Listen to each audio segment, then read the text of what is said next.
Welcome to TSET. This is Ishwar Kumar. ఈ వీడియోలో మనం జనరల్ నాలెడ్జ్కి సంబంధించినటువంటి సబ్జెక్ట్లో భాగమైనటువంటి international organisations and headquarters గురించి డిస్కస్ చేసుకోబోతూ ఉన్నాం.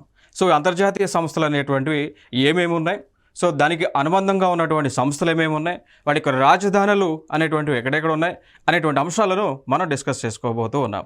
సో ముందుగా చూసుకున్నట్లయితే international organisations and its head క్వార్టర్స్లో భాగంగా ముందుగా మనం డిస్కస్ చేయబోయేటువంటి అంశం వరల్డ్ బ్యాంక్ గురించి. సో ప్రపంచ బ్యాంక్ గురించి మనం డిస్కస్ చేసుకోబోతూ ఉన్నాం.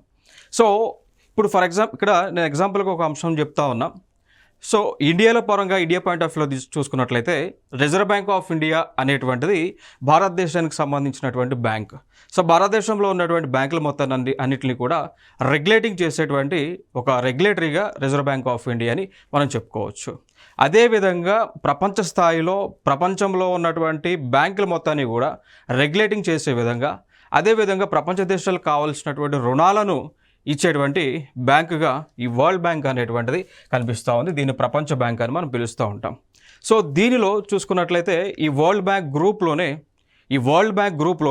కొన్ని అనుబంధంగా కొన్ని ఆర్గనైజేషన్స్ అనేటువంటివి ఉండటం జరిగింది. Organisation nothing but they are also banks, right. For ఎగ్జాంపుల్గా తీసుకుంటే ఇక్కడ ఉన్నటువంటి అంశం international bank for reconstruction and development అండి.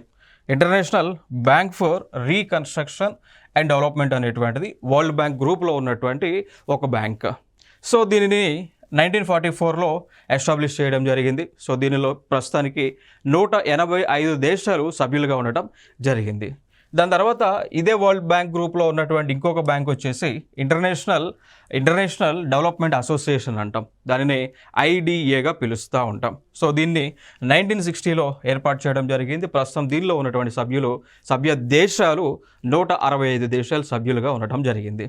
ఇంకొక వింగ్ వచ్చేసి ఇంటర్నేషనల్ ఫినాన్స్ కార్పొరేషన్ అని చెప్తూ ఉంటాం.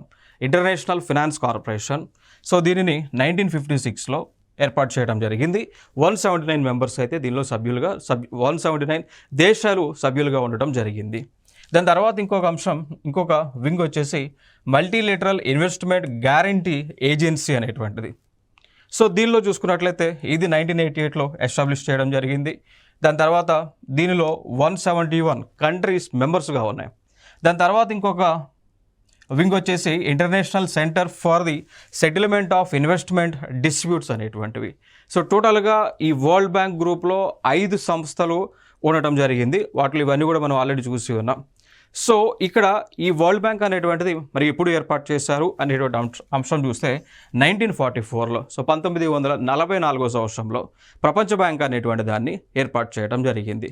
ఎందుకు అంటే ప్రపంచంలో ఉన్నటువంటి దేశాలకు ఈ యొక్క ఫైనాన్షియల్ ఎయిడ్ అనేటువంటిది ఇవ్వడానికి, వారికి డెవలప్మెంటల్ వర్క్స్లో భాగంగా ఫైనాన్షియల్ అసిస్టెన్స్ అనేటువంటిది ఇవ్వడానికి వరల్డ్ బ్యాంక్ని, ప్రపంచ బ్యాంక్ని ఏర్పాటు చేసుకోవడం జరిగింది. సో దీని యొక్క హెడ్ క్వార్టర్ మనం చూసుకున్నట్లయితే యునైటెడ్ స్టేట్స్ ఆఫ్ అమెరికాలో ఉన్నటువంటి వాషింగ్టన్ DCలో దీని యొక్క హెడ్ క్వార్టర్ ఉండటం జరిగింది. ఇంకొక అంశం మరి దీనిలో ఏదైతే వరల్డ్ బ్యాంక్ గ్రూప్ మనం చెప్తా ఉన్నామో దీనిలో భారతదేశం మెంబర్గా ఉందా అంటే భారతదేశం కూడా మెంబర్గా ఉంది. So India is a founding member in world bank group అండి. అయితే ఇక్కడ మనం చూసుకున్నట్లయితే ఈ వరల్డ్ బ్యాంక్ గ్రూప్లో మనం ఏదైతే 5 సంస్థలు ఉన్నాయన్నామో దానిలో కేవలం 4 వీటిల్లో మాత్రమే భారతదేశం సభ్యునిగా ఉండటం జరిగింది. 5వది అయినటువంటి international centre for settlement of investment disputes ఏదైతే ఉందో, సో ICSID అని పిలుస్తూ ఉన్నామో దీనిలో ఇండియా మెంబర్ కాదు. సో వరల్డ్ బ్యాంక్ గ్రూప్లో టోటల్గా ఈ 1, 2, 3, 4లో మాత్రమే ఇండియా మెంబర్గా ఉంది. మిగిలినటువంటి 5th దానిలో ఇండియా మెంబర్గా లేదు అండి. దాని తర్వాత మనం అంశం చూసుకున్నట్లయితే ఈ వరల్డ్ బ్యాంక్ సంబంధించి వీరు ప్రతి సంవత్సరం కూడా కొన్ని రిపోర్ట్స్ని విడుదల చేస్తూ ఉంటారు. మరి ఆ రిపోర్ట్స్ ఏమేమి విడుదల చేస్తూ ఉన్నారు అనేటువంటి అంశం చూస్తే ఒకటి రెమిటెన్సెస్ రిపోర్ట్ అండి. వరల్డ్ బ్యాంక్ వాళ్ళే రిలీజ్ చేస్తూ ఉంటారు, వెరీ ఇంపార్టెంట్. దాని తర్వాత ఈజ్ ఆఫ్ లివింగ్ ఇండెక్స్, ఇది చాలా ఇంపార్టెంట్ అయినటువంటి రిపోర్ట్. ఎందుకంటే దీనికి సంబంధించి కూడా గతంలో క్వశ్చన్స్ అడగటం జరిగింది. ఏమని అంటే ఈజ్ ఆఫ్ లివింగ్ ఇండెక్స్ రిపోర్ట్ని విడుదల చేసేటువంటి సంస్థ క్రింది వానిలో ఏది అని చెప్పేసి గత ప్రీవియస్ జరిగినటువంటి ఎగ్జామ్స్లో క్వశ్చన్ రూపంలో అడగటం జరిగింది. ఇక దాని తర్వాత మనం చూసుకున్నట్లయితే world development report world bank group release చేస్తూ ఉంది. లాజిస్టిక్స్ పర్ఫార్మెన్స్ ఇండెక్స్, ఇది యూపీఎస్సి ప్రిలిమ్స్లో అడిగినటువంటి క్వశ్చన్ అండి. యూపీఎస్సీ ప్రిలిమ్స్లో జనరల్ స్టడీస్లో దీనికి సంబంధించినటువంటి క్వశ్చన్ అడగడం జరిగింది. ఏమని అంటే లాజిస్టిక్స్ పర్ఫార్మెన్స్ ఇండెక్స్ ఏదైతే విడుదల చేస్తూ ఉన్నామో ఏ సంస్థ విడుదల చేస్తుంది అని చెప్పేసి అడగడం జరిగింది. ఆన్సర్ వచ్చేసి వరల్డ్ బ్యాంక్. దాని తర్వాత గ్లోబల్ ఫినాన్షియల్ డెవలప్మెంట్ రిపోర్ట్ని విడుదల చేస్తూ ఉన్నారు. ఈజ్ ఆఫ్ డూయింగ్ బిజినెస్ కానీ, గ్లోబల్ ఎకనామిక్ ప్రాస్పెక్ట్ రిపోర్ట్ కానీ, పావర్టీ అండ్ షేర్డ్ ప్రాస్పరిటీ రిపోర్ట్ని కానీ, ఈ రిపోర్ట్స్ అన్నీ కూడా వరల్డ్ బ్యాంక్ వారు రిలీజ్ చేయడం జరుగుతూ ఉంటుంది. ఇక దాని తర్వాత మనం మాట్లాడుకున్నాం, వరల్డ్ బ్యాంక్ అనేటువంటిది ప్రపంచ దేశాలకు ఆర్థిక చేయూతనివ్వడానికి ఏర్పాటు చేసుకున్నటువంటి ఒక ఆర్థిక సంస్థను మాట్లాడుతూ ఉన్నాం. సో ఈ వరల్డ్ బ్యాంకే భారతదేశానికి కూడా ఎన్నో విధాలుగా ఫినాన్షియల్ ఎయిడ్ అనేటువంటిది, ఆర్థిక సహాయ కార్యక్రమాలు అనేటువంటివి భారతదేశంలో ఇన్ఫ్రాస్ట్రక్చర్ డెవలప్మెంట్ కోసం ఇస్తూ ఉన్నారు. హెల్త్ సెక్టర్ని డెవలప్ చేయడానికి కూడా వరల్డ్ బ్యాంక్ వాళ్ళు రుణాలు అనేటువంటివి ఇస్తూ ఉన్నారు. ఇంకా దాని తర్వాత ఇంకొక అంశం మనం చూసుకున్నట్లయితే, ఈ ప్రస్తుతానికి వరల్డ్ బ్యాంక్ గ్రూప్కి చైర్మన్గా లేదు అంటే ప్రెసిడెంట్గా ఎవరిని నియమించారు అనేటువంటిది వెరీ ఇంపార్టెంట్. ఆయన ఎవరు అంటే అజయ్ బంగా గారు. సో వరల్డ్ బ్యాంక్కి, సో ప్రపంచ బ్యాంక్కి ప్రస్తుతము దాని యొక్క హెడ్గా వరల్డ్ బ్యాంక్ యొక్క ప్రెసిడెంట్ అనుకోండి, లేదంటే సుప్రియర్ అనుకోండి. సో దానికి ఎవరు నియమించారు? అజయ్ బంగా గారిని నియమించారు. సో ఆయన గురించి మనం ఎందుకు తెలుసుకోవాలి అంటే, ఆయన భారతదేశానికి చెందినటువంటి వ్యక్తి, భారతదేశ మూలాలు ఉన్నటువంటి వ్యక్తి అజయ్ బంగా గారు. ఓకే, సో అందుకోసం కూడా అది ఇంపార్టెంట్ అంశం. నెక్స్ట్ అంశం చూసుకున్నట్లయితే ఇంకొక అంశం వరల్డ్ హెల్త్ ఆర్గనైజేషన్ అని పిలుస్తాం. సో ప్రపంచ ఆరోగ్య సంస్థ అండి, వరల్డ్ హెల్త్ ఆర్గనైజేషన్, ప్రపంచ ఆరోగ్య సంస్థ. సో దీనిని మరి ఎప్పుడు ఏర్పాటు చేశారు అన్నప్పుడు 1948లో ఏర్పాటు చేయడం జరిగింది. మరి వరల్డ్ హెల్త్ ఆర్గనైజేషన్ యొక్క హెడ్ క్వార్టర్ అనేటువంటిది, రాజధాని లేదంటే కేంద్ర ప్రాంతం అనేటువంటిది ఏ ప్రాంతంలో ఉంటుంది అంటే, స్విట్జర్లాండ్ అనేటువంటి ఒక దేశంలో జెనీవా అనేటువంటి ఒక ప్రాంతం ఉంటుంది.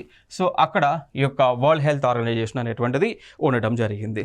మరి దీనిలో భారతదేశం మెంబర్గా ఉందా అంటే, భారతదేశం మెంబర్గా ఉంది. So India is a part of World Health Organization, founding member అండి. భారతదేశం ఫౌండింగ్ మెంబర్గా ఉన్నది.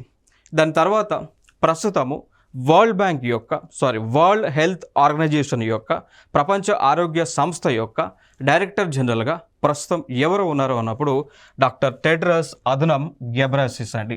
సో డాక్టర్ టెడ్రస్ అధనం గెబ్రెయసస్ గారు ప్రస్తుతానికి డైరెక్టర్ జనరల్గా WHOకి ఉండటం జరిగింది. ఇక దాని తర్వాత మనం చూసుకున్నట్లయితే ఈ వరల్డ్ హెల్త్ ఆర్గనైజేషన్కి ప్రపంచ దేశాలలో రీజనల్ ఆఫీసెస్ ఉండటం జరిగింది. దానిలో భాగంగా భారతదేశానికి చెందినటువంటి న్యూఢిల్లీలో కూడా దాని యొక్క రీజనల్ ఆఫీస్ అయితే ఉంది. దాంతోపాటు ఫిలిప్పైన్స్ దేశంలో మనీలా ప్రాంతంలో ఉంది. దాని తర్వాత ఈజిప్ట్ దేశానికి చెందినటువంటి కైరో ప్రాంతం ఏదైతే ఉందో, సో అక్కడ కూడా రీజనల్ ఆఫీస్ అయితే ఉంది. జెనీవాలో ఉంది, కోపెన్హాగన్లో ఉంది, వాషింగ్టన్లో ఉంది, బ్రెజవిల్లాలో కూడా ఈ యొక్క WHO సంబంధించినటువంటి రీజనల్ ఆఫీసెస్ అనేటువంటివి ఉండటం జరిగింది. ఇక దాని తర్వాత ఇంకొక అంశం మనం మాట్లాడుకోవాల్సినటువంటి అంశం ఏంటి అంటే, వరల్డ్ హెల్త్ ఆర్గనైజేషన్కి సంబంధించి వారు రిపోర్ట్స్ని విడుదల చేస్తూ ఉన్నారు. మరి ఏ రిపోర్ట్లను విడుదల చేస్తూ ఉన్నారు అనేటువంటి అంశం చూస్తే, ఒకటి వరల్డ్ హెల్త్ రిపోర్ట్ అండి, 2 గ్లోబల్ ట్యూబర్క్లోసిస్ రిపోర్ట్, 3వది వరల్డ్ మలేరియా రిపోర్ట్ అనేటువంటిది రిలీజ్ చేస్తూ ఉన్నారు. ఇంకా దాని తర్వాత మనం మాట్లాడుకోవాల్సి వస్తే, ప్రపంచంలో ఏ కొత్త వైరస్ వచ్చినా కానీ, ఏ కొత్త బ్యాక్టీరియా వచ్చినా కానీ, ఏ కొత్త జబ్బులు వచ్చినా కానీ దానికి సంబంధించి దానిని కంట్రోల్ చేసేటువంటి బాధ్యత కలిగినటువంటి సంస్థ వరల్డ్ హెల్త్ ఆర్గనైజేషన్ అండి. సో WHO వాళ్ళు ప్రపంచంలో ఉన్నటువంటి ఏ కొత్త వైరస్లు వచ్చినా, ఫర్ ఎగ్జాంపుల్ కోవిడ్, మన గతంలో చూసాం కోవిడ్ అనేటువంటి కొత్త వైరస్. సో కోవిడ్ అనేటువంటి కొత్త వైరస్ రావడం జరిగింది. సో దాన్ని కంట్రోల్ చేసేటువంటి బాధ్యత అంతా కూడా ప్రపంచ ఆరోగ్య సంస్థ తీసుకోవడం జరిగింది. సో ఇది ఇంపార్టెంట్ ఏరియా. దాని తర్వాత ఇంకొక ఆర్గనైజేషన్ మనం చూసుకున్నట్లయితే, ఇంకొక ఆర్గనైజేషన్ పేరు వైపో అని పిలుస్తూ ఉంటాం. దాని ఫుల్ ఫామ్ చూసుకున్నట్లయితే వరల్డ్ ఇంటలెక్చువల్ ప్రాపర్టీ ఆర్గనైజేషన్ అండి. సో వరల్డ్ ఇంటలెక్చువల్ ప్రాపర్టీ ఆర్గనైజేషన్, దానినే వైపోగా మనం పిలుస్తూ ఉంటాం. మరి దీన్ని ఎప్పుడు ఏర్పాటు చేశారు అన్నప్పుడు 1967లో ఏర్పాటు చేయడం జరిగింది. ఏర్పాటు చేసినటువంటి ప్రాంతం అంటే దాని యొక్క హెడ్ క్వార్టర్ అనేటువంటిది ఏ ప్రాంతంలో ఉంటుంది అంటే, స్విట్జర్లాండ్ అనేటువంటి ఒక దేశం ఏదైతే ఉందో దానిలో జెనీవా అనేటువంటి ప్రాంతంలో ఉండటం జరిగింది. మరి దీనిలో ఇండియా మెంబర్గా ఉంది అంటే ఇండియా మెంబర్గా ఉంది. So India is a member of వైపో, వరల్డ్ ఇంటలెక్చువల్ ప్రాపర్టీ ఆర్గనైజేషన్. దాని తర్వాత మనం చూసుకున్నట్లయితే వీరు రిపోర్ట్స్ని విడుదల చేస్తూ ఉంటారు. వీరు విడుదల చేసేటువంటి రిపోర్ట్స్ చూసుకున్నట్లయితే ఒకటి గ్లోబల్ ఇన్నోవేషన్ ఇండెక్స్ అండి, గ్లోబల్ ఇన్నోవేషన్ ఇండెక్స్ని రిలీజ్ చేస్తారు. దాని తర్వాత వరల్డ్ ఇంటలెక్చువల్ ప్రాపర్టీ ఇండికేటర్స్ని కూడా రిలీజ్ చేయడం జరుగుతూ ఉంది. ఇక దాని తర్వాత మనం చూసేటువంటి అంశం ఏంటి అంటే ఈ వైపో అనేటువంటిది ఏదైతే ఏర్పాటు చేసుకున్నామో దాని యొక్క విధులు ఏమున్నాయి అనేటువంటి అంశం చూస్తే, ఇవి ఎవరైనా కానీ కొత్త ఆవిష్కరణలు చేస్తే, కొత్త ఇన్నోవేషన్స్ని కానీ డిస్కవరీస్ని కానీ చేస్తే, అంటే లేనటువంటి వాటిని సృష్టిస్తే దాన్ని ఇన్నోవేషన్ అని చెప్తూ ఉంటాం. ఆల్రెడీ ఉన్నటువంటి దాన్ని కనిపెడితే డిస్కవరీ అనేటువంటి పదాన్ని యూజ్ చేస్తూ ఉంటాం. సో ఎవరైనా కానీ ఇన్నోవేషన్ చేసినా, డిస్కవరీ చేసినా, లేదా కొత్తగా క్రియేట్ చేసినా వారికి ఆ హక్కులు, పూర్తి హక్కులు వారికి ఉండే విధంగా తగు చర్యలను తీసుకునేటువంటి సంస్థనే వైపో అనేటువంటి సంస్థ. ఫర్ ఎగ్జాంపుల్ మనం ఏదైనా ప్రజెంట్ మనం ఏదైనా కొత్త టెక్నాలజీ లైక్ ఏఐ సంబంధించి, ఆర్టిఫిషియల్ ఇంటెలిజెన్స్కి సంబంధించినటువంటి కొత్త టెక్నాలజీని మనం ఆవిష్కరించాము అనుకోండి. సో అది పూర్తిగా మనకే చెందుతుంది. మనకే చెందే విధంగా ఆ యొక్క రెస్పాన్సిబిలిటీస్ని తీసుకునేటువంటి సంస్థనే వైపో అనేటువంటి సంస్థ. అర్థమైంది కదా. సో ఎందుకు వైపోని ఏర్పాటు చేసుకున్నాము అంటే మేధో సంపత్తి హక్కులను కాపాడటానికే వైపో అనేటువంటి సంస్థను ఏర్పాటు చేసుకున్నాం. ఇంకా దాని తర్వాత ఇంకొక ఆర్గనైజేషన్ మనం చూసుకున్నట్లయితే యునెస్కో అనేటువంటి ఒక ఆర్గనైజేషన్ అండి, వెరీ ఇంపార్టెంట్. దాని యొక్క ఫుల్ ఫామ్ కూడా ఇంపార్టెంట్ మనకి. UNESCO united nation educational scientific cultural ఆర్గనైజేషన్గా పిలుస్తూ ఉంటాం. So united nations educational scientific and cultural ఆర్గనైజేషన్గా యునెస్కో యొక్క ఫుల్ ఫామ్ని మనం చెప్తూ ఉంటాం. ఇది వెరీ ఇంపార్టెంట్ ఆర్గనైజేషన్ ప్రపంచంలో ఉన్నటువంటిది. మరి దీనిని 1945లోనే భారతదేశానికి స్వతంత్రం రాకముందనే 1945లోనే యునెస్కో అనేటువంటి ఒక సంస్థని ఏర్పాటు చేసుకున్నాం. మరి దీని యొక్క హెడ్ క్వార్టర్ మనం చూసుకున్నట్లయితే ఫ్రాన్స్ దేశంలో ప్యారిస్ అనేటువంటి ఒక నగరం ఉంటుంది. ఆ నగరంలో యునెస్కో యొక్క హెడ్ క్వార్టర్ని మనం ఏర్పాటు చేశాం. మరి దీనిలో భారతదేశం మెంబర్గా ఉందా అంటే భారతదేశం మెంబర్గా ఉండటం జరిగింది. ఇంకా దాని తర్వాత చూసుకున్నట్లయితే ఇంకొక అంశాలు మనం మాట్లాడుకోవాల్సి వస్తే ఈ యునెస్కో వారే వరల్డ్ హెరిటేజ్ సైట్స్ యునెస్కో వాళ్ళు వరల్డ్ హెరిటేజ్ సైట్స్ అనేటువంటి ఒక జాబితాని రిలీజ్ చేస్తూ ఉంటారు. సో ఈ జాబితా దీని తెలుగులో మనం ఏమంటాము అంటే ప్రపంచ వారసత్వ కట్టడాల జాబితాగా చెప్తూ ఉంటాం. ప్రపంచ వారసత్వ కట్టడాల జాబితా వరల్డ్ హెరిటేజ్ సైట్స్ అండి, WHS. ఓకే, సో ఈ జాబితాని రిలీజ్ చేసేది కూడా యునెస్కో వారు రిలీజ్ చేస్తూ ఉంటారు. సో ఈ లైక్ వరల్డ్ హెరిటేజ్ సైట్స్ ఏవైతే ఉన్నాయో ఇవి భారతదేశంలో ప్రస్తుతము 43 ఉండడం జరిగింది. భారతదేశంలో ప్రస్తుతము 43 యునెస్కో వరల్డ్ హెరిటేజ్ సైట్స్ అయితే ఉండటం జరిగింది. సో వాటి గురించి మనం సపరేట్ వీడియోలో ఆ 43 ప్లేసెస్ ఎక్కడెక్కడ ఉన్నాయి, ఎప్పుడు వాటిని డెసిగ్నేట్ చేశారనేటువంటి సపరేట్ వీడియోలో మనం డిస్కస్ చేసుకుందాం. దాని తర్వాత చూసుకున్నట్లయితే ఇదే యునెస్కో వారు కొన్ని రిపోర్ట్స్ని రిలీజ్ చేస్తూ ఉన్నారు. అవి గ్లోబల్ ఎడ్యుకేషన్ మానిటరింగ్ రిపోర్ట్ అని, జెండర్ పారిటీ ఇండెక్స్ అని, మ్యాన్ అండ్ బయోస్పియర్ ప్రోగ్రామ్. ఇది very important. Man and biosphere Programme సంబంధించినటువంటి నివేదికను రిలీజ్ చేస్తూ ఉన్నారు. దాని తర్వాత UNESCO Creative City Network UCCN అని చెప్తూ ఉంటాం. సో దాన్ని కూడా యునెస్కో వారే రిలీజ్ చేస్తూ ఉంటారు. నెక్స్ట్ అంశం మ్యాన్ అండ్ బయోస్పియర్ ప్రోగ్రామ్. దీన్ని MABగా పిలుస్తూ ఉంటామండి. దానిని MAB Man and biosphere Programme పిలుస్తూ ఉంటాం. దీనికి సంబంధించి ఇటీవల TGPSC వారు గ్రూప్ 1 ఎగ్జామ్ ఏదైతే నిర్వహించారో దానిలో ప్రిలిమ్స్లో అడిగినటువంటి క్వశ్చన్ అండి. ఏమని అడిగారంటే యునెస్కో వారి యొక్క మ్యాన్ అండ్ బయోస్పియర్ రిజర్వ్ ప్రకారము, మ్యాన్ అండ్ బయోస్పియర్ ప్రోగ్రామ్ ప్రకారం భారతదేశంలో ఎన్ని మ్యాప్ ఏరియాస్ ఉన్నాయని చెప్పేసి అడగడం జరిగింది. సో ఇండియాలో టోటల్గా ప్రస్తుతం అయితే 18 ప్లేసెస్ ఉన్నాయండి. సో 18 ప్లేసెస్ని మ్యాన్ అండ్ బయోస్పియర్ ప్రోగ్రామ్ కింద యునెస్కో వాళ్ళు డెసిగ్నేట్ చేయడం జరిగింది. సో డెసిగ్నేట్ చేసి వాటిని ప్రొటెక్ట్ చేస్తూ ఉంది యునెస్కో వారు. Very important area. నెక్స్ట్ అంశం యునెస్కో క్రియేటివ్ సిటీ నెట్వర్క్ ఏదైతే చెప్పే ఉన్నామో, సో దీని కింద భారతదేశంలో ఉన్నటువంటి కొన్ని ప్రాంతాల్లో డెసిగ్నేట్ చేశారు. UCCN కింద so UNESCO Creative City network కింద భారతదేశంలో ఉన్నటువంటి కొన్ని వివిధ కేటగిరీలలో కొన్ని నగరాలను యునెస్కో వారు డెసిగ్నేట్ చేశారు. ఫర్ ఎగ్జాంపుల్గా తీసుకుంటే క్రియేటివ్ ఫీల్డ్స్లో క్రాఫ్ట్స్ అండ్ ఫోక్ ఆర్ట్స్ కింద జైపూర్ సిటీ. సో జైపూర్ మనందరికీ తెలుసు రాజస్థాన్లో ఉంటుంది. సో ఆ జైపూర్ని క్రాఫ్ట్స్ అండ్ ఫోక్ ఆర్ట్స్ కింద యునెస్కో వారు గుర్తించారు 2015లో. దాని తర్వాత ఈ జమ్మూ అండ్ కాశ్మీర్ ప్రాంతంలో ఉన్నటువంటి శ్రీనగర్ని కూడా గుర్తించారు. దాని తర్వాత ఇంకొక కేటగిరీ ఉంటుంది, ఫిలిం అనేటువంటి కేటగిరీ. సో దాని కింద ముంబై నగరాన్ని గుర్తించడం జరిగింది. మనందరికీ తెలుసు బాలీవుడ్ అనేటువంటి చిత్ర పరిశ్రమ కూడా ముంబై నగరంలోనే ఉంటుంది. So Mumbai is best place for film industry. Of course, it is a financial capital of India. Even that, Mumbai is it's the best place for films, Bollywood films. Okay, అందుచేతన ముంబైని ఫిలిం కేటగిరీ కింద recognise చేశారు. ఇక దాని తర్వాత ఇంకొక అంశం చూసుకుంటే గ్యాస్ట్రానమీ కింద యునెస్కో యొక్క UCCN కింద దీనిలో ఉన్నటువంటి కేటగిరీ గ్యాస్ట్రానమీ కింద హైదరాబాద్ నగరాన్ని గుర్తించడం జరిగింది 2019లో. సో గ్యాస్ట్రానమీ అనేటువంటి ఫీల్డ్ దేనికి సంబంధించింది అంటే ఫుడ్కి సంబంధించింది. మనందరికీ తెలుసు హైదరాబాద్లో కుకింగ్ చేసేటువంటి బిర్యానీ ప్రపంచవ్యాప్తంగా ఏ విధంగా ఫేమస్. హైదరాబాద్ అనంలోనే మనకు గుర్తొచ్చేటువంటి అంశం హైదరాబాద్లో తయారు చేసేటువంటి వండేటువంటి బిర్యానీ. సో ఆ బిర్యానీ వల్ల హైదరాబాద్ అనేటువంటిది ప్రపంచ దేశాలలో ప్రసిద్ధి చెందడం జరిగింది. గతంలో ఇవాంకా ట్రంప్ అప్పుడు గతంలో యునైటెడ్ స్టేట్స్ ఆఫ్ అమెరికాకు ప్రెసిడెంట్గా ఉన్నటువంటి డొనాల్డ్ ట్రంప్ యొక్క కూతురు భారతదేశానికి రావడం జరిగింది. అందులో హైదరాబాద్ నగరానికి రావడం జరిగింది. సో వచ్చినప్పుడు కూడా ఆమె స్పెషల్గా అప్రిషియేట్ చేసినటువంటి డిష్ వచ్చేసి బిర్యానీ అండి. సో హైదరాబాద్ బిర్యానీ. సో అప్పటి నుంచి కూడా ఈ హైదరాబాద్లో ఉన్నటువంటి బిర్యానీ చాలా ఫేమస్ గుర్తింపు అనేటువంటి తెచ్చుకుంది.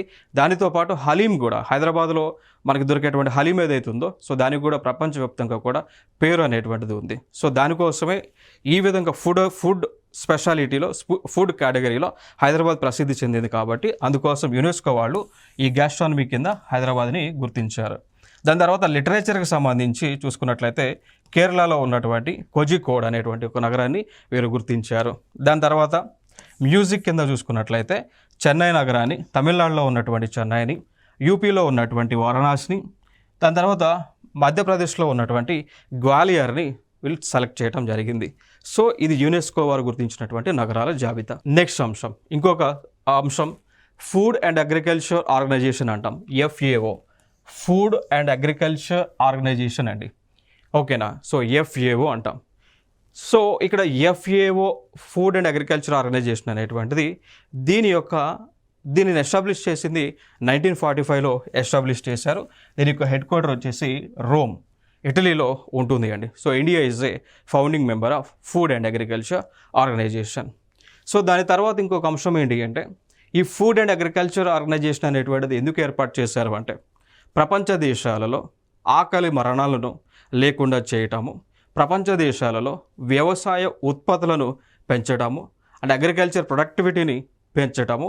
సో దానికి సంబంధించినటువంటి గైడ్లైన్స్ని ఇష్యూ చేయటము, అంటే అగ్రికల్చర్ ప్రొడక్టివిటీని పెంచే విధంగా ఎటువంటి కార్యాచరణ చేయాలి అనేటువంటి ఆలోచన చేయడానికి ఈ యొక్క సంస్థని ఏర్పాటు చేయడం జరిగింది అండి, Food and agriculture Organization.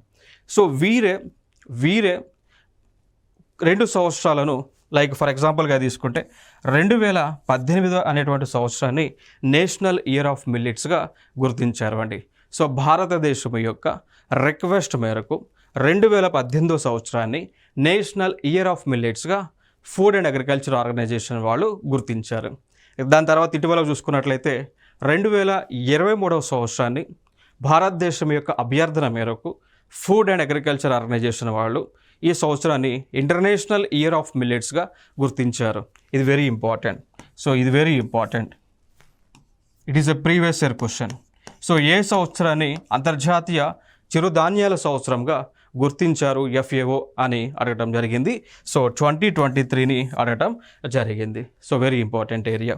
So దాని తర్వాత చూసుకున్నట్లయితే ఈ ఫుడ్ అండ్ అగ్రికల్చర్ ఆర్గనైజేషన్ ఏదైతే ఏర్పాటు చేసుకున్నారో సో దానిలో వీరు అనుబంధంగా ఉన్నటువంటి కాన్సెప్ట్స్ మనం చూసుకున్నట్లయితే 1 animal production and health, 2 environment, fisheries and aquaculture, human health, food and feed safety, plant production అండి. ఓకే, సో ఇవన్నీ కూడా ఈ ఫుడ్ అండ్ అగ్రికల్చర్ సంబంధించి ఈ ఆర్గనైజేషన్ కంట్రోల్ చేసేటువంటి థింగ్స్ అన్నట్టు.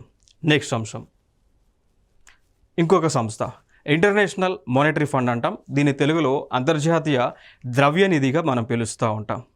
సో ఇంటర్నేషనల్ మానిటరీ ఫండ్, అంతర్జాతీయ ద్రవ్య నిధి, ఇది కూడా similar to world bank.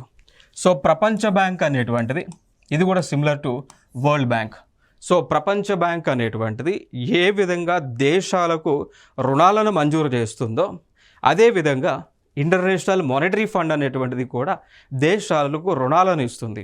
But ఇక్కడ కండిషన్ ఉంది. ఐఎంఎఫ్ అనేటువంటిది, ఇంటర్నేషనల్ మానిటరీ ఫండ్ అనేటువంటిది ఎప్పుడు పడితే అప్పుడు దేశాలకు రుణాలను ఇవ్వదు. మరి ఎప్పుడు ఇస్తుంది?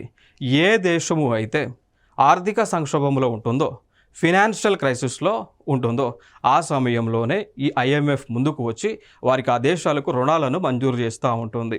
ఆ రుణాలు కూడా లైన్ ఆఫ్ క్రెడిట్ అంటాం, లేదా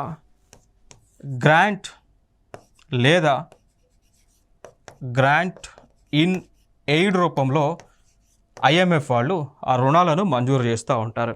ఇక దానితో పాటు ఆ దేశం సంబంధించి బ్యాలెన్స్ ఆఫ్ పేమెంట్స్లో, అంటే ఎగుమతులు దిగుమతులకు సంబంధించిన దానిలో ఎక్కువ డెఫిసిట్ ఉంటే కనుక, ఎక్కువ కొరత ఉంటే కనుక ఆ సమయంలో కూడా ఐఎంఎఫ్ వారు ఆ దేశాలకు ఆ balance of payment sheet fill చేసే విధంగా లోన్ అనేటువంటిది ఇస్తూ ఉంది. సో ఇటీవల మనం చూసుకున్నట్లయితే ఇంటర్నేషనల్ మానిటరీ ఫండ్ వారు శ్రీలంక దేశానికి లోన్ మంజూరు చేయడం జరిగింది. సో ఇటీవల చూసుకున్నట్లయితే శ్రీలంక దేశానికి లోన్ ఇచ్చారు. దాంతోపాటు పాకిస్తాన్ అనేటువంటి ఇంకొక దేశానికి కూడా ఈ లోన్ అనేటువంటిది మంజూరు చేయడం జరిగింది. ఓకే, సో ఇండియాకి ఇస్తారా? ఇండియాకి ఐఎంఎఫ్ లోన్ ఇస్తుందా? ఇవ్వదు. ఎందుకంటే India already it is like very very advanced developing country. Economy పరంగా ప్రపంచ దేశాలలో ముందుకు వెళ్తున్నటువంటి దేశం. ఇటీవల కూడా మనం చూసుకున్నట్లయితే ఐఎంఎఫ్ వారు ఒక నివేదికను రిలీజ్ చేశారు. ఏ నివేదిక అంటే భారతదేశం యొక్క దేశ స్థూల ఆదాయము, గ్రాస్ డొమెస్టిక్ ప్రొడక్ట్ అనేటువంటిది 7% ఉంటుంది అని వీళ్ళు ప్రెడిక్ట్ చేయడం జరిగింది. సో ప్రపంచ దేశాలు మొత్తంతో కంపేర్ చేస్తే ఎక్కువ జీడిపి కలిగినటువంటి దేశంగా, అంటే ఎక్కువ గ్రోత్ ఉన్నటువంటి దేశంగా భారతదేశం ఉంది. టాప్ ప్లేస్లోనే ఉంది. వరల్డ్లోనే ఫస్ట్ ప్లేస్లో మనం గ్రోత్ పరంగా 7% రికార్డ్ మనకు నమోదు చేయడం జరిగింది. సో ఇది హైయెస్ట్ అన్నట్టు. అట్లాంటి దేశానికి ఐఎంఎఫ్ అనేటువంటిది లోన్ ఇవ్వదు. పాకిస్తాన్ లాంటి దేశాలకు, శ్రీలంక లాంటి దేశాలకు ఐఎంఎఫ్ అనేటువంటిది లోన్ అయితే ఇస్తూ ఉంటుంది. దాని తర్వాత ఇంకొక అంశం మనం గుర్తుపెట్టుకోవాల్సిన అంశం అండి. ఇదే ఐఎంఎఫ్ని లెండర్స్ ఆఫ్ లాస్ట్ రిసార్ట్గా పిలుస్తూ ఉంటామండి. పిలుస్తూ ఉంటాం. కారణం ఏంటి అంటే ఏ దేశానికి కూడా ఎక్కడా కూడా లోన్ దొరకనప్పుడు ఆ దేశము కనుక ఆర్థిక సంక్షోభంలో చిక్కుకుపోతే అప్పుడు చివరి దిక్కుగా, ఆఖరి ఆశగా ఈ ఐఎంఎఫ్ అనేటువంటిది కనిపిస్తూ ఉంటుందండి. అందుకే దీన్ని లెండర్ ఆఫ్ లాస్ట్ రిసార్ట్గా పిలుస్తూ ఉంటాం. దాని తర్వాత ఇంకా చూసుకున్నట్లయితే ఈ ఐఎంఎఫ్లో కొన్ని కరెన్సీలు ఉన్నాయి, అధికారంగా ఉన్నటువంటి కరెన్సీలు ఉన్నాయి. దాన్ని బాస్కెట్ ఆఫ్ కరెన్సీస్గా మనం పిలుస్తూ ఉంటాం. సో ఐఎంఎఫ్కి సంబంధించి బాస్కెట్ ఆఫ్ కరెన్సీస్ అనేటువంటిది ఉంటాయండి. సో దీనిలో కొన్ని దేశాలకు చెందినటువంటి కరెన్సీలు మాత్రమే ఉంటాయండి. అవి ఏంటండి అంటే యునైటెడ్ స్టేట్స్ ఆఫ్ అమెరికాకు చెందినటువంటి డాలర్, యూరోకి చెందినటువంటి యూరో, దాని తర్వాత చైనాకి చెందినటువంటి యువాన్, జపాన్ దేశానికి చెందినటువంటి యెన్, బ్రిటిష్కి చెందినటువంటి పౌండ్ అనేటువంటివి. ఓకే, సో ఐఎంఎఫ్కి బాస్కెట్ ఆఫ్ కరెన్సీస్ అనేటువంటిది ఉంటుంది. సో దానిలో ఈ 5 కరెన్సీలు మాత్రమే ఉన్నాయి. దీనిలో భారతదేశానికి చెందినటువంటి రూపీ లేదు. అదొక అంశాన్ని మనం గుర్తుపెట్టుకోండి. దాని తర్వాత మనం చూసుకున్నట్లయితే ఐఎంఎఫ్ యొక్క హెడ్ క్వార్టర్ వచ్చేసి వాషింగ్టన్లో ఉంటుంది. సో యునైటెడ్ స్టేట్స్ ఆఫ్ అమెరికాలో. సో దీనిలో ఇండియా ప్రస్తుతం మెంబర్గానే ఉంది. దాని తర్వాత ఇంకొక అంశం ఏంటి అంటే ఈ ఐఎంఎఫ్ యొక్క, ఇంటర్నేషనల్ మానిటరీ ఫండ్ యొక్క హెడ్, మన సుపీరియర్ చూసుకున్నట్లయితే అంటే లైక్ మేనేజింగ్ డైరెక్టర్గా క్రిస్టలీనా జార్జివా ఉన్నారు. ఇంకొక అంశం ఏంటి అంటే ఇక్కడ దీనిలో డెప్యూటీ మేనేజింగ్ డైరెక్టర్ ఇంకొక పోస్ట్ ఉంది. దీనిలో ఇండియాకి చెందినటువంటి గీతా గోపీనాథ్ గారు ఉన్నారు. So she is an Indian. Okay, so భారతదేశానికి చెందినటువంటి వ్యక్తి IMFలో డిప్యూటీ మేనేజింగ్ డైరెక్టర్గా ఉన్నారు. ఇది ఒక ఇంపార్టెంట్ ఏరియా. నెక్స్ట్ అంశం, ఇంకొక organization international maritime organization, IMO అంటాం. ఇంటర్నేషనల్ మ్యారిటైమ్ ఆర్గనైజేషన్ అండి. ఓకే, సో ఈ ఆర్గనైజేషన్ యొక్క హెడ్ క్వార్టర్ లండన్ దేశంలో ఉంటుంది. సో దీనిలో ఇండియా మెంబర్గా ఉంది. దీనిని ఎస్టాబ్లిష్ చేసింది 1948లో ఎస్టాబ్లిష్ చేయడం జరిగింది. నెక్స్ట్ అంశం, ఇంటర్నేషనల్ మ్యారిటైమ్ ఆర్గనైజేషన్ అనేటువంటిది ఎందుకు ఏర్పాటు చేశారు అంటే, ప్రపంచ దేశాలు ఏవైతే ఉన్నాయో ఆ దేశాలకు వాటి చుట్టూ ఉన్నటువంటి సముద్రాలు ఉన్నాయి కదా, ఇప్పుడు మన భూమిపైన సముద్రాలు ఉన్నాయి కదా, లైక్ ఇండియన్ ఓషన్ అని, ఆర్క్టిక్ ఓషన్ అని, పసిఫిక్ ఓషన్ అని, సదరన్ ఓషన్ అని. సో ఈ విధంగా ఓషన్స్ ఉన్నాయా, సముద్రం ఉందా, వాటిపైన హక్కులను వివిధ దేశాలకు అందించడానికి, వారు పొందినటువంటి హక్కులను కాపాడటానికే ఈ ఇంటర్నేషనల్ మ్యారిటైమ్ ఆర్గనైజేషన్ అనేటువంటిది ఏర్పాటు చేశారు. దానితో పాటు ఈ వాటర్ ఏదైతే ఉందో, నీరు ఏదైతే ఉందో దానిని పరిరక్షించడానికి, ప్రొటెక్ట్ చేయడానికి, పొల్యూషన్ నుంచి కూడా చేయడానికి కూడా ఈ ఇంటర్నేషనల్ మ్యారిటైమ్ ఆర్గనైజేషన్ ఏర్పాటు చేసుకున్నాం. దాని తర్వాత ఇంకొక అంశం మనం చూసుకోవాలి. వీళ్ళ కింద IMF కింద ఒక కన్వెన్షన్ ఉంది అండి, దాన్నే పిలుస్తాము బంకర్స్ కన్వెన్షన్ అని పిలుస్తూ ఉంటాం. బంకర్స్ కన్వెన్షన్ అండి. సో ఈ బంకర్స్ కన్వెన్షన్ దేనికి సంబంధించింది అంటే, ఈ సముద్రాలపైన ఆయిల్ అనేటువంటిది రవాణా చేస్తూ ఉంటారు. క్రూడ్ ఆయిల్ అనేటువంటిది సముద్రాలపైన రవాణా చేస్తూ ఉంటారు. సో ఈ రవాణా చేసేటప్పుడు పొరపాటున కనుక ఈ షిప్స్ నుంచి, ఓకే, సో ఈ నౌకలు ఏవైతే ఉన్నాయో వాటి నుంచి పొరపాటున ఆయిల్ అనేటువంటిది బయటకు వచ్చి ఆ వాటర్ మీద పడింది అనుకోండి.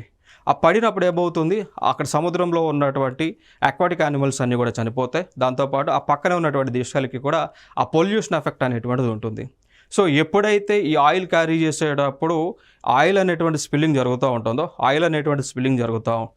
స్పిల్లింగ్ జరుగుతూ ఉంటుందో, జరిగినప్పుడు దానికి కాంపెన్సేషన్గా ఆ దేశాలు నష్టపోయినటువంటి దేశాలకి ఇవ్వాల్సి ఉంటుంది. సో దానికి సంబంధించిన అగ్రిమెంటే ఈ బంకర్స్ కన్వెన్షన్ అనేటువంటిది. సో దీనిలో మరి ఇండియా మెంబర్గా ఉందా అంటే, ఇండియా మెంబర్గా లేదండి. బంకర్స్ కన్వెన్షన్లో ఇండియా మెంబర్గా లేదు. ఇండియా ఈ యొక్క అగ్రిమెంట్ పైన ఇప్పటికి కూడా సిగ్నేచర్ అయితే చేయలేదు. సో ఇదొక అంశం. నెక్స్ట్ అంశం, యునైటెడ్ నేషన్స్ డెవలప్మెంట్ ప్రోగ్రామ్, దానిని మనం UNDPకి పిలుస్తాం. యునైటెడ్ నేషన్స్ డెవలప్మెంట్ ప్రోగ్రామ్, దీన్ని మనం UNDP అని చెప్పేసి పిలుస్తూ ఉంటాం. సో దీనిని 1965లో న్యూయార్క్ వేదికగా, సో న్యూయార్క్ నగరంలో యునైటెడ్ స్టేట్స్ ఆఫ్ అమెరికాలో ఏర్పాటు చేసుకోవడం జరిగింది. నెక్స్ట్ అంశం, UNDP అనేటువంటిది ఎందుకు ఏర్పాటు చేసుకున్నారు అంటే, ప్రపంచ దేశాలలో ఆకలి మరణాలు లేకుండా చేయటము, ప్రపంచ దేశాలలో పేదరిక నిర్మూలన చేసేటువంటి కార్యక్రమంతో, ఆ ఉద్దేశంతో UNDPని ఏర్పాటు చేసుకోవడం జరిగింది. సో పేదరికాన్ని నిర్మూలించడం మరియు సుస్థిర మానవ అభివృద్ధిని సాధించడానికి దేశాలకు సహాయపడడానికే UNDP అనేటువంటి దాన్ని ఏర్పాటు చేసుకోవడం జరిగింది. దాని తర్వాత వీరు ఒక రిపోర్ట్ని రిలీజ్ చేస్తూ ఉంటారు. దాన్నే హ్యూమన్ డెవలప్మెంట్ రిపోర్ట్ అని పిలుస్తూ ఉంటాం. HDR అంటాం, హ్యూమన్ డెవలప్మెంట్ రిపోర్ట్ అండి. సో దాంతోపాటు వీరు ఒక ఇండెక్స్ని, ఒక సూచికని రిలీజ్ చేస్తుంటారు. దాన్నే హ్యూమన్ డెవలప్మెంట్ ఇండెక్స్ అని పిలుస్తూ ఉంటారు. సో హ్యూమన్ డెవలప్మెంట్ ఇండెక్స్లో భారతదేశం యొక్క ర్యాంక్ ఎంత అనేది వెరీ ఇంపార్టెంట్. సో ఇండియా యొక్క ర్యాంక్ వచ్చేసి 134 అండి. సో ఇండియా యొక్క ర్యాంక్ వచ్చేసి 2023-2024 ఈ పీరియడ్కి భారతదేశం యొక్క ర్యాంక్ హ్యూమన్ డెవలప్మెంట్ ఇండెక్స్లో 134. సో టోటల్గా 193 కంట్రీస్ పాల్గొంటే దీనిలో భారతదేశం యొక్క ర్యాంక్ 134. దాంతోపాటు ఇంకొక అంశాన్ని మనం గుర్తుపెట్టుకోవాలి. ఏ అంశాన్ని గుర్తుపెట్టుకోవాలి అంటే, ఈ హ్యూమన్ డెవలప్మెంట్ ఇండెక్స్ని రూపొందించేటప్పుడు ఏ అంశాలను పరిగణలోకి తీసుకొని ఆ రిపోర్ట్ని ప్రిపేర్ చేస్తారు అనేటువంటిది మనం గుర్తుపెట్టుకోవాలి. సో ఏ అంశాలు అనేటువంటివి కూడా మనకి చాలా ఇంపార్టెంట్. సో ఇవి గత ఎగ్జామ్స్లో కూడా అడగడం జరిగింది. సో చూద్దాం. ఒకటి, దీనిలో డైమెన్షన్స్ అని చెప్తూ ఉంటాం. లాంగ్ అండ్ హెల్దీ లైఫ్ అండి.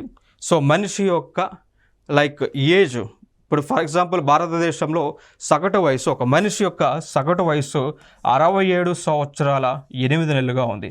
67.8 ఇయర్స్ సగటు వయసు ఉంది. సో ఆ పారామీటర్ తీసుకుంటారు, లాంగ్ అండ్ హెల్దీ లైఫ్. దాని తర్వాత నాలెడ్జ్ అంటే లిటరసీ, భారతదేశంలో లిటరసీ అనేటువంటిది ఏ విధంగా ఉంది, సో అది కూడా ఒక పారామీటర్ తీసుకొని రిపోర్ట్ ప్రిపేర్ చేస్తూ ఉంటారు. ఫర్ ఎగ్జాంపుల్ మనం తీసుకున్నట్లయితే భారతదేశంలో అక్షరాస్యత అనేటువంటిది మరి ఈ సంవత్సరం, అంటే ఈ సంవత్సరం ఇన్ ద సెన్స్ 2011 సెన్సస్ ప్రకారం 74.04% అయితే భారతదేశంలో అక్షరాస్యత నమోదు అవటం జరిగింది. సో దీన్ని కూడా పరిగణలోకి తీసుకుంటారు. దాని తర్వాత ఇంకొక అంశం a decent standard of living అండి. సో మనుషులు భారతదేశంలో ఏ విధంగా నివసిస్తూ ఉన్నారు, ఏ మేరకు వారు వసతులను పొందుతున్నారు, ఆ పారామీటర్స్ కూడా తీసుకోవడం జరుగుతూ ఉంది. సో దాంతోపాటు వారి way of standard of living ఎట్లా ఉంది, వారి యొక్క కొనుగోలు శక్తి, పర్చేసింగ్ పవర్ ప్యారిటీ అనేటువంటిది ఏ విధంగా ఉంది, అవన్నీ కూడా పరిగణలోకి తీసుకొని ఈ యొక్క హ్యూమన్ డెవలప్మెంట్ ఇండెక్స్ని ప్రిపేర్ చేయడం జరుగుతూ ఉంది. సో ఇవి ఇంటర్నేషనల్ ఆర్గనైజేషన్స్ సంబంధించినటువంటి అంశాలు. సో నెక్స్ట్ వీడియోలో సరికొత్త అంశాలతో మీ ముందుకు రావడం జరుగుతుంది. Thank you so much.